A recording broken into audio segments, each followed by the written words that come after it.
I remember the intoxicating rush of falling in love like it was yesterday. The way our hands intertwined, the laughter that echoed through the air, and the warmth that enveloped us like a cozy blanket. It was a time when everything seemed perfect, and the world was painted in the brightest colors. The world felt vibrant, full of possibility. Every moment was an adventure, every glance a promise of something beautiful. We were invincible, or so we thought. I believed I was completely, madly in love with him, but more importantly, I believed I was in love with myself. I felt a newfound confidence, a sense of completeness that I had never experienced before. It was as if his love had unlocked a part of me that had been hidden away. I had built a narrative of self-acceptance, of embracing my vulnerabilities. I told myself that I was enough, that my flaws were just part of my unique beauty. I practiced self-love and acceptance, believing that I had finally found the key to true happiness. But love, I soon learned, has a way of revealing the cracks in our foundations. It tests our limits, challenges our beliefs, and forces us to confront the parts of ourselves we would rather ignore. The serious conversations, the moments of doubt, they all served as reminders that love is not always easy. It shines a light on the dusty corners of our hearts we try to keep hidden, even from ourselves. Those hidden fears, insecurities, and past wounds come to the surface, demanding to be acknowledged and healed. Love in its purest form is a mirror of our true selves. The reflection staring back at me from the mirror of love wasn't as whole as I had convinced myself it was. It showed me the parts of myself that still needed work, the areas where I was still growing, but it also showed me the strength and resilience within me, the capacity to love and be loved, flaws and all. For years, I truly believed I had mastered the art of self-love. I walked through life with a sense of confidence, thinking I had unlocked the secret to inner peace and self-acceptance. I preached vulnerability, authenticity, the power of embracing our imperfections. I shared my journey with others, hoping to inspire them to find their own path to self-love. I had convinced myself that I had walked through the fire of self-doubt and emerged, like a phoenix, whole and strong. I believed that my struggles had forged me into a resilient and self-assured individual. But love, with its disarming intimacy, chipped away at my carefully constructed facade. It revealed the cracks in my armor, the vulnerabilities I had tried so hard to hide. It unveiled the deep-seated insecurities lurking beneath the surface, the ones I had unknowingly plastered over with motivational mantras and carefully curated self-perception. The more I tried to convince myself of my self-worth, the more these insecurities seemed to grow. The truth was, I loved the idea of self-love, the concept of it, more than I actually embodied it.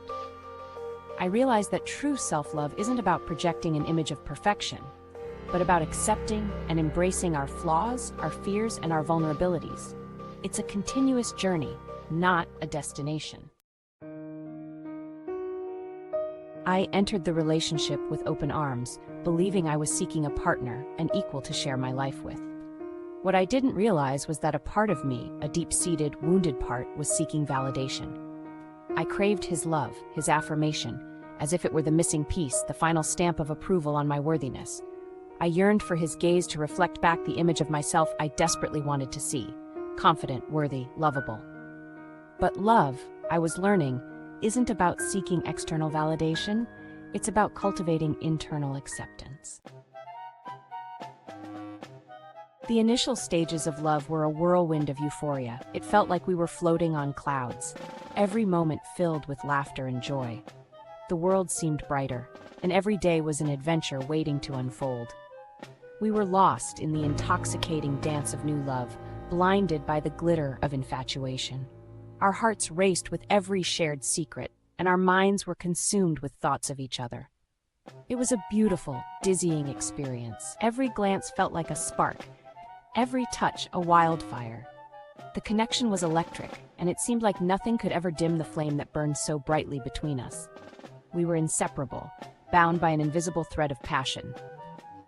But as the dust settled and the initial high began to fade, reality crept in. The once vibrant colors of our love started to dull, and the intensity of our emotions began to wane. We started to see each other in a different light, flaws and all.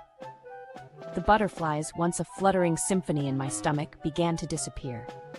The excitement that once filled our days was replaced with a sense of routine and familiarity. The magic of our early days seemed to slip through our fingers. It was then, stripped of the romantic facade, that I was forced to confront the reflection staring back at me. I had to face my own insecurities and doubts, and question what I truly wanted from this relationship. It was a moment of profound self-reflection. Who was I without the intoxicating rush, without the constant validation of new love? I embarked on a journey of self-discovery, seeking to understand my own identity and desires. It was a challenging but necessary path, one that ultimately led to a deeper understanding of myself and what I needed in a relationship. As the relationship progressed, doubts began to cloud my mind like insidious whispers. Was I funny enough, intelligent enough, interesting enough to keep his love?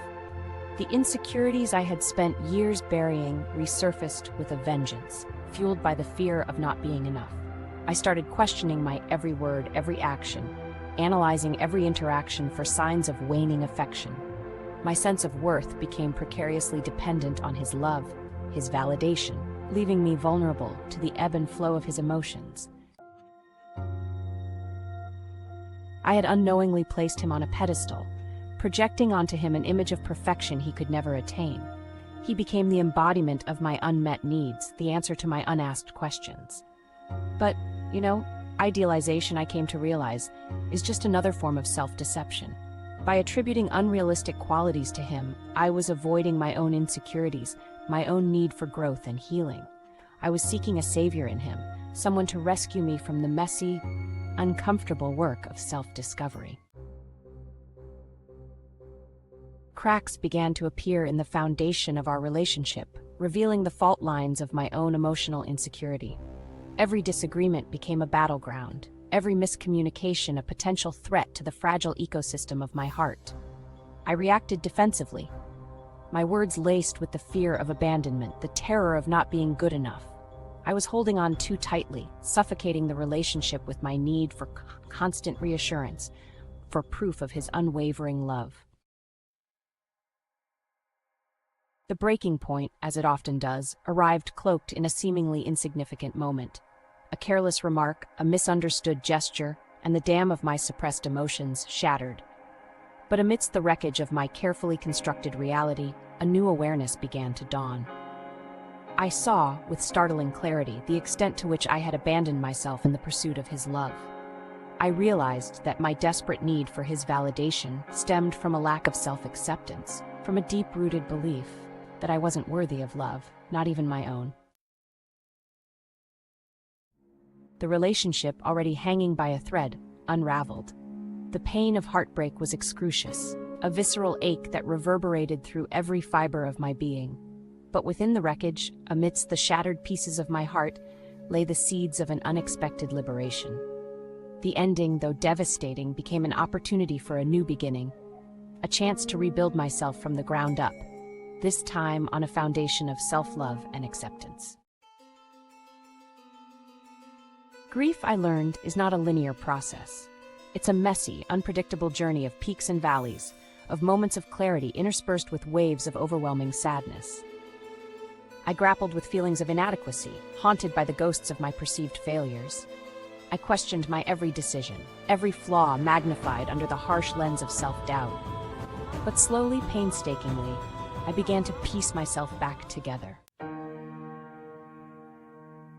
The epiphany arrived not with a bang, but a whisper. I was sitting alone, bathed in the warm glow of the setting sun, when it dawned on me. My worthiness wasn't contingent on his love, or anyone else's for that matter. It was an intrinsic part of me, always had been, always would be. I realized that true love, the kind that sustains and nourishes, had to begin with myself.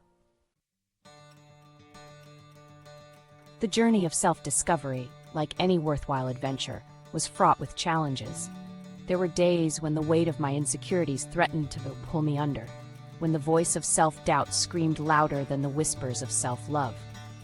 But I had tasted freedom, the intoxicating liberation of self-acceptance, and I was determined to fight for it. I learned to befriend my vulnerability, to embrace my imperfections as badges of courage, reminders of my resilience. Love, in its purest form, eventually found its way back to me. But this time it was different. I was different. I no longer sought validation in his eyes, for I had found it in my own. I loved him not out of a need for completion, but from a place of wholeness, of overflowing self-acceptance. The love we shared was a celebration of our individual journeys, a safe harbor where we could both be our most authentic selves. The journey of self-discovery is a lifelong adventure, one that requires courage, compassion, and a willingness to confront our deepest fears. It's about embracing our vulnerabilities, our imperfections, and recognizing that our worthiness is not contingent on external validation. Take a moment to reflect on your own journey, your own experiences with love and self-acceptance. Where have you sought validation outside of yourself? How have your experiences shaped your perception of love?